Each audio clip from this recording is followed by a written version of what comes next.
was just what did you learn about your team this past weekend? We've gotten better, and that's what this whole Thanksgiving tournament MTs are all about. Playing different styles, playing a higher level of competition, and kind of learning and growing from the experiences. And I thought we got better from Florida to BYU, and then from BYU to Georgetown, we took a step too. So we just got to continue to take steps. What steps can you shed some more insight? What exactly do you think that you guys did better between those 3 games? Just the consistency and the discipline that's needed to win those type of games.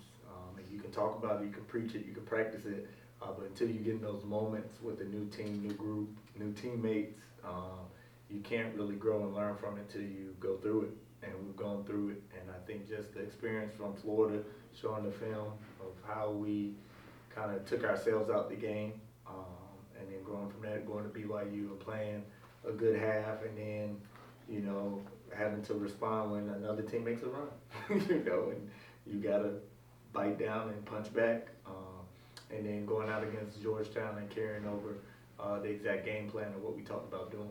And so just those steps from being in those games, and also the level of confidence you gain, I think, from being in those games where, like I said earlier, the Florida game was closer than the score. The BYU game, we had the lead at half. And then the Georgetown game, we just played good and kind of ran away with it. So just gaining confidence through that is a big part of it too. What are you expecting from Ole Miss? What type of matchup is that going to be? I mean, I've coached against Chris Beard almost half of my coaching life. He's one of the best coaches in the business, especially when it comes to just game planning and defense alone.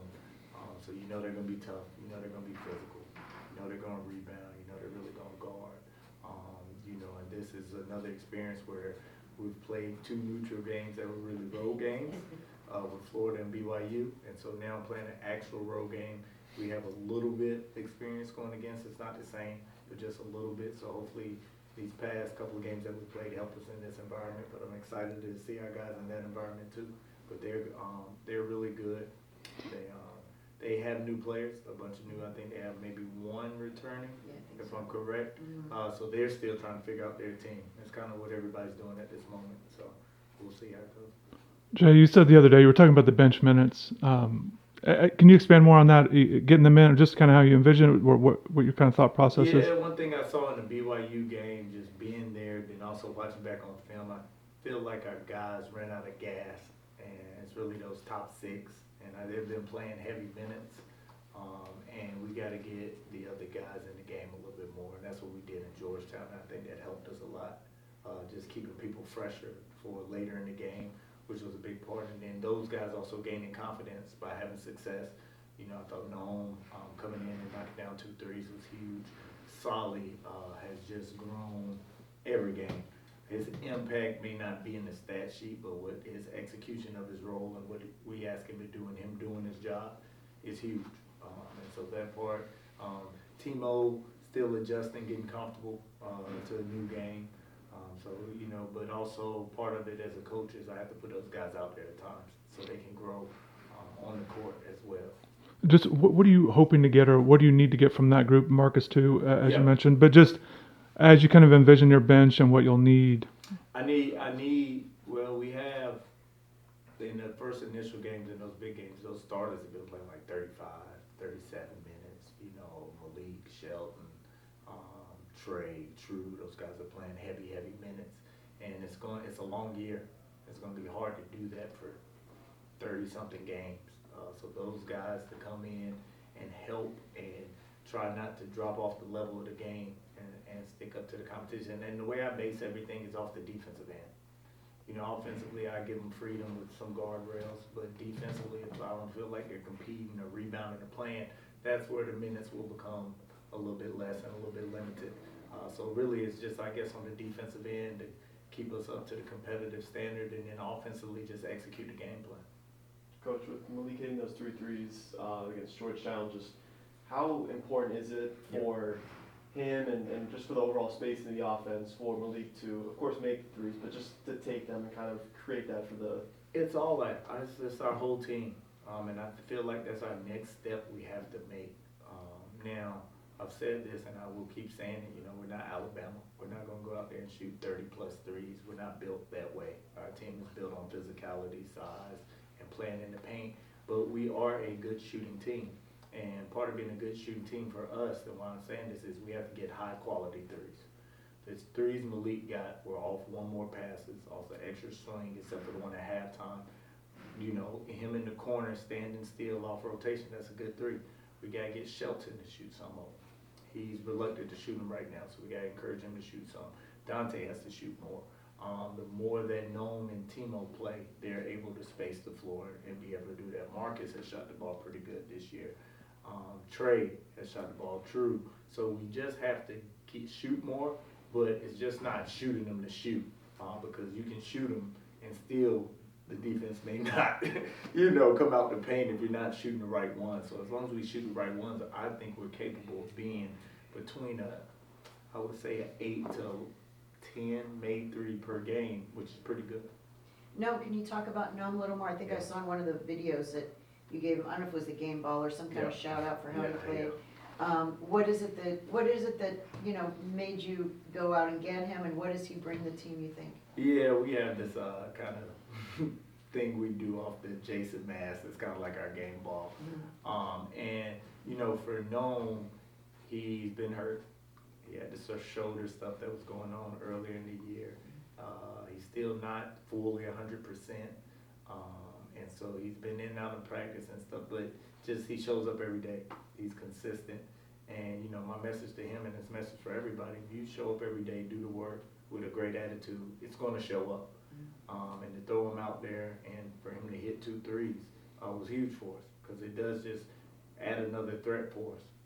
And then it just gives him that confidence. But I thought the main point for him was just his approach the whole time, where he didn't play in the BYU game. And then the next day he comes in and he hits 2 threes. It's just being in the right mode, right mind frame. It's huge. How did it become a Jason mask? Yeah. I need the background on that. It was just kind of going into, you know, I think this preseason and going into the first game is like we're, you know, aesthetically, I guess is the right word, we're not the prettiest team. You know, you're not going to watch us and we'd be some flashy offense, and, you know, we're this big physical monster. And we don't know exactly what we are or who we are, but we know what we're about, and if we're going to be about it, we might as well take it all in and be it. And Jason. And be Jason, you know what I mean? So, you know, it's a part in one of the movies where it's like the first time he finds the mask and he puts on the mask and he kind of sees himself as, okay, this is what I am, and he accepts it. And that's what we were trying to do. We got to accept who we are. We're big, we're going to rebound, we're going to crash, we're going to attack the paint, we're going to guard you. That's us. Is there an actual mask that you give out? Yeah, it is. It's an actual mask that we give out. So our strength coach, Zach, ordered it off Amazon. It was not a thing. We didn't think about it, but he thought about it and brought it in before the first game. And so it's kind of stuck. So now we kind of, that's who we are. Jay, I'm curious. Before the season started, you talked about Jacksonville, and you had said that you had watched them play a lot. Yeah. I'm wondering in season what that's like for you personally, film study, learning the opponents, how you've kind of processed it, again, with the understanding that games come pretty quickly here. Yeah, I try to stay, a big part of what I try to do is stay in the moment. So I won't watch another opponent until that game is done and we're done.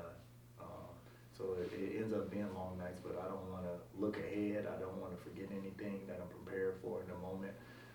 So, you know, with Ole Miss, I had a couple of days to watch them.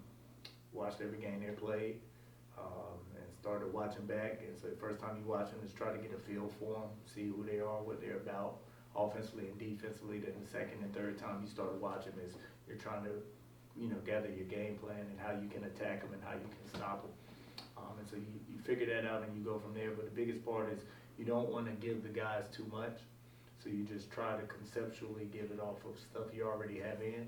So the stuff we have, we just try to tweak it. So depending on how they guard ball screens, we'll do this instead of that. Depending on how they guard off the ball, we'll do this instead of that. Are they going to double the post? Are they going to play straight up in the post? So it's just, you know, I found the best way of doing it in college instead of, creating paralysis by analysis. It's just having your base stuff in offensively and defensively, and then just tweaking it game to game. So you're not trying to put in 5 new plays, 10 new plays every game. You have 18 and 22-year-old kids who still forget to bring their ID. You think you're going to get them to remember 5 new plays before we go play Ole Miss after a day off and 2 days of practice? No. So, you know, it's just finding out what you're really good at and trying to do that as many different ways as possible.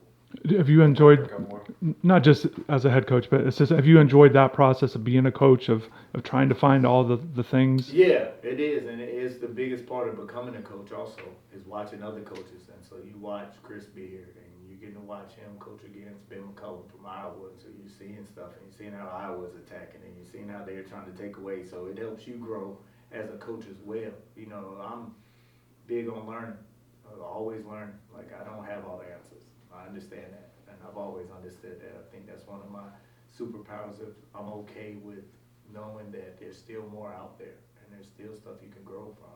And I may have always seen something and done something a certain way, and then you see somebody else do it, and you're like, oh, that's pretty good. Let me put that in my back pocket. So that's coaching, and it's always been coaching. You know, everybody runs the same stuff and does it. They just have different names for it, but it's all somehow in the same wheelhouse. So the same thing for me. You watch all this stuff and you watch these people and you're learning but also dissecting. How much are you enjoying being a head coach so far? I enjoy it. It's different. You know, it is different. I think year one is especially different because it's so much new. So, you know, the one thing that I was always prepared for the basketball. That wasn't an issue for me. I think the one thing that has been more difficult is just coaching of everybody. Because you come to a new place, you don't bring any staff. I didn't have a staff. I was assistant coach, so you know I'm coaching the coaches on what I want. I'm coaching the players on how to do things, coaching the administration on how I want things done. So it's just a whole new gambit of stuff that you just are trying to get aligned and get right. And I figured that would be the case in year one. The one thing I didn't prepare for was the coaching of the staff too. So now the way you coach the players, you got to coach the staff also. Jay- Talk about how the different levels of coaching that you're bringing on, just those challenges that you set for the players, like Malik, True, and all those, like the leadership, better defense, All-American level. How have you seen that grow in these few weeks? Just by confidence. You know, confidence has been a big part of it. You know, all these guys are in elevated roles, as I told them, and with their elevated roles is a different level of responsibility that they have to account for. You know, Malik's in a premier role now. You know, he's our go-to person, where he may have been the second or third option at Indiana. You know what I mean? Trey's in a premier role for us. We're at Michigan.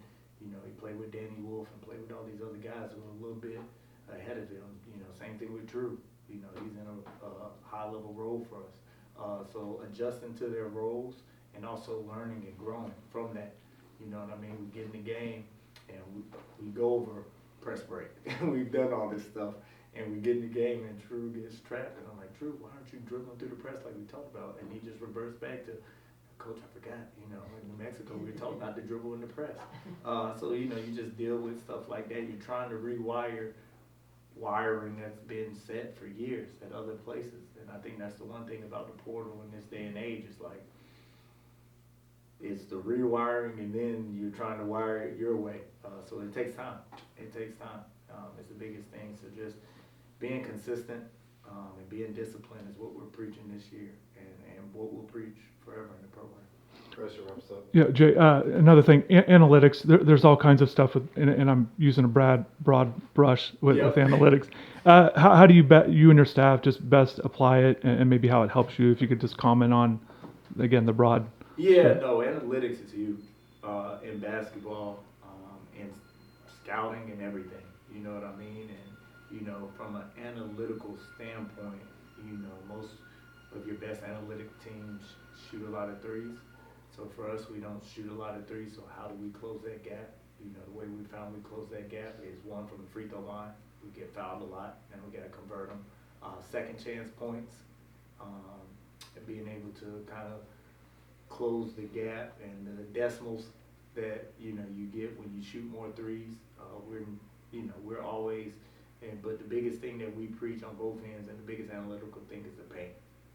Teams with high points in the paint usually are your best offensive teams.